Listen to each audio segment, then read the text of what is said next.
Assalamualaikum warahmatullahi wabarakatuh. Jadi di video kali ini kita akan membahas mengenai fungsi genap dan fungsi ganjil, di mana nanti ada contoh-contoh soal yang menuntut kita untuk mengidentifikasi apakah fungsi tersebut masuk ke dalam fungsi genap, fungsi ganjil, atau bukan keduanya. Jadi sebelumnya kita ketahui dulu apabila sebuah fungsi ya, di mana fx itu sama dengan f min x, ketika kita substitusikan x ataupun min x, dia memperoleh hasil yang sama, maka dikatakan sebagai fungsi genap. Ya, namun apabila sebuah fungsi di mana kita substitusikan min x, yaitu f min x, itu sama dengan min fx atau negatif dari hasil fungsi itu sendiri, maka dikatakan sebagai fungsi ganjil. Nah, jadi sebagai contoh soal yang pertama, misalnya ada sebuah fungsi fx sama dengan x kuadrat. Oke, jadi kita akan mencari tahu apakah fx sama dengan x kuadrat ini termasuk ke dalam fungsi genap atau fungsi ganjil, atau bahkan bukan keduanya ya. Jadi yang pertama, kita coba substitusikan f min x terlebih dahulu. Nah, setelah kita coba substitusikan min x ya, maka ini x-nya berubah menjadi min x dikuadratkan. Nah, kita ketahui bahwa bilangan negatif, bilangan real negatif yang dikuadratkan itu akan menjadi positif ya. Jadi min x dikuadratkan itu menjadi x kuadrat. Nah, jadi kita lihat di sini bentuk f min x-nya, dan kita lihat hubungan f min x ini dengan fx atau fungsi aslinya. Maka setelah kita lihat hubungannya adalah sama ya.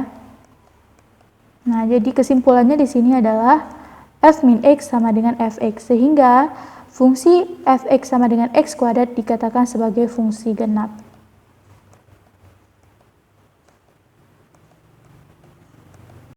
Nah, kemudian kita ada contoh soal yang kedua, yaitu fx sama dengan x pangkat 3. Jadi caranya seperti yang tadi, kita masukkan dulu atau kita substitusikan dulu x-nya menjadi min x, sehingga di sini min x pangkat 3. Nah, kita ketahui semua bilangan itu ya, kalau dipangkatkan menjadi 3, dia akan, contohnya nih, sebuah bilangan positif dipangkatkan 3, maka dia tetap akan menjadi positif. Namun apabila bilangannya itu negatif dipangkatkan 3, maka dia juga akan negatif.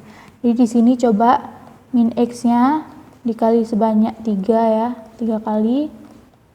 Nah, di sini min x kali min x ini adalah x kuadrat. X kuadrat dikali dengan min x ini adalah min x pangkat 3. Oke. Jadi di sini hasil dari f min x itu sendiri adalah min x pangkat 3. Nah, kemudian kita akan melihat hubungan dari hasil yang kita peroleh dengan bentuk atau definisi dari fungsi ganjil dan fungsi genap tadi. Nah, kita lihat di sini f ini, f min x ya, itu sama dengan min x pangkat 3 ini adalah fx ya. Nah, ya kan, jadi x pangkat 3 merupakan fx, jadi kita ganti saja supaya kita bisa melihat hubungannya. Jadi setelah kita peroleh hasilnya, ternyata f min x itu sama dengan min fx. Nah, kita balik lagi nih ke definisi yang awal tadi, maka kita temukan bahwa fungsi fx sama dengan x pangkat 3 itu merupakan fungsi ganjil. Jadi ini jawabannya, fungsi x di mana fx sama dengan x pangkat 3 merupakan fungsi ganjil. Oke. Kemudian kita akan membahas soal yang nomor 3. Jadi sebuah fungsi di mana sebuah fungsi terhadap x, yaitu fx sama dengan mutlak x, maka kita untuk mengidentifikasikannya seperti cara yang biasa, kita coba masukkan dulu x-nya, kita ganti dengan min x, sehingga di sini jadinya mutlak min x. Nah, jadi kita bisa lihat di sini mutlak min x itu sendiri merupakan perkalian dengan skalar min 1 dikali dengan x. Nah, jadi menurut aturan perkalian nilai mutlak, maka ini bentuknya dapat dirubah menjadi mutlak min 1 dikali dengan mutlak x. Nah, mutlak min 1 itu adalah 1, sehingga di sini hasilnya adalah mutlak x. Nah, sekarang kita lihat nih, fx-nya yang kita peroleh, f min x-nya yang kita peroleh itu adalah mutlak x. Oke, sekarang kita lihat hubungannya dengan f-nya itu sendiri, dengan fungsi awalnya, di mana fungsi awalnya itu adalah mutlak x juga, ya kan? Jadi kalau kita lihat di sini, kesimpulan yang bisa kita ambil adalah f min x itu sama dengan fx. Jadi berdasarkan kesimpulan ini, maka kalau kita lihat dari definisi di atas, dia termasuk ke dalam fungsi genap. Jadi fx sama dengan fx sama dengan mutlak x ini merupakan fungsi genap.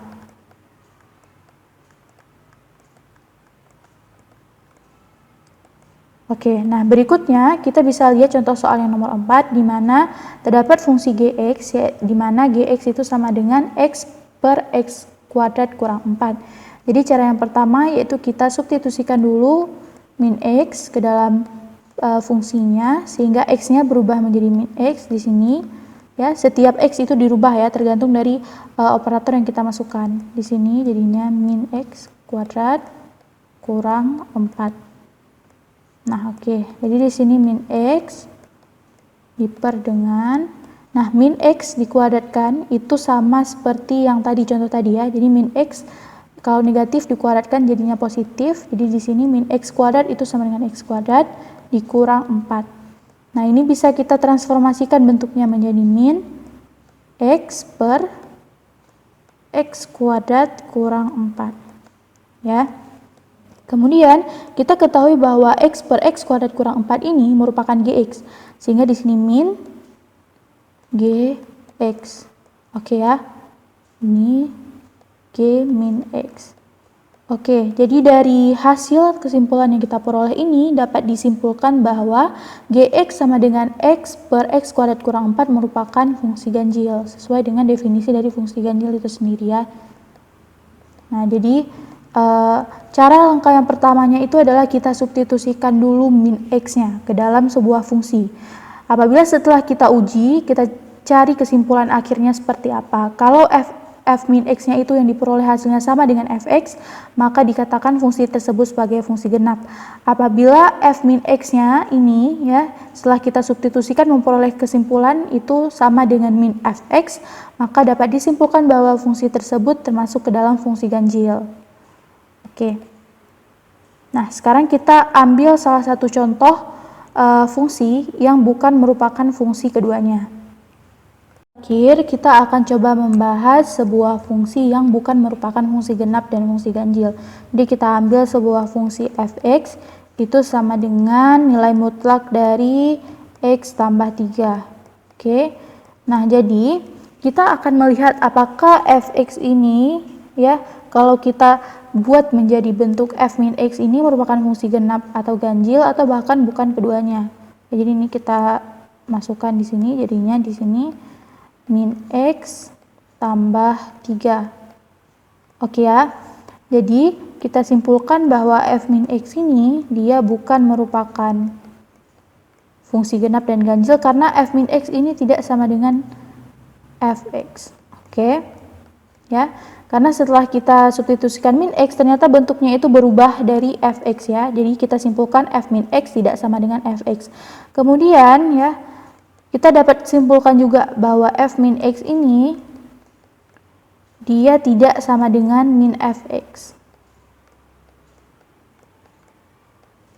Ya, karena kalau kita lihat bentuk dari min fx itu sendiri ialah min mutlak x ditambah 3.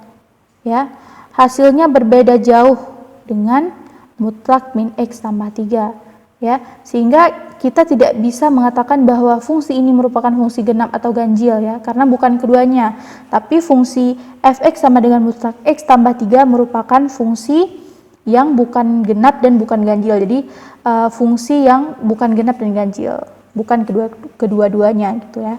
Jadi sebenarnya banyak tipe-tipe fungsi. Ada yang bisa dikatakan fungsi genap apabila memenuhi syarat, ada yang bisa dikatakan fungsi ganjil, ada juga fungsi yang bukan merupakan fungsi genap dan fungsi ganjil. Nah, kemudian jadi kesimpulannya ini, tipsnya untuk mencari fungsi genap dan ganjil ini adalah kita cari dulu bentuk di mana x-nya ini kita substitusikan menjadi min x. Jadi operatornya kita ganti jadi min x. Kemudian kita lihat hasil yang diperoleh dari f min x ini keterkaitannya terhadap fungsi awalnya itu seperti apa. Kalau dia sama berarti genap, kalau f min x itu ternyata merupakan negatif dari hasil fungsi fx itu sendiri, maka dia merupakan fungsi ganjil. Jadi cukup sekian mengenai contoh dari fungsi genap dan fungsi ganjil. Ini hanya dasarnya saja, masih banyak contoh-contoh di luar sana mengenai fungsi genap dan ganjil yang mungkin bisa coba dibaca-baca di buku-buku, atau mungkin bisa nonton video YouTube lainnya yang mungkin lebih membahas tentang fungsi genap dan fungsi ganjil secara detail. Jadi terima kasih. Wassalamualaikum warahmatullahi wabarakatuh.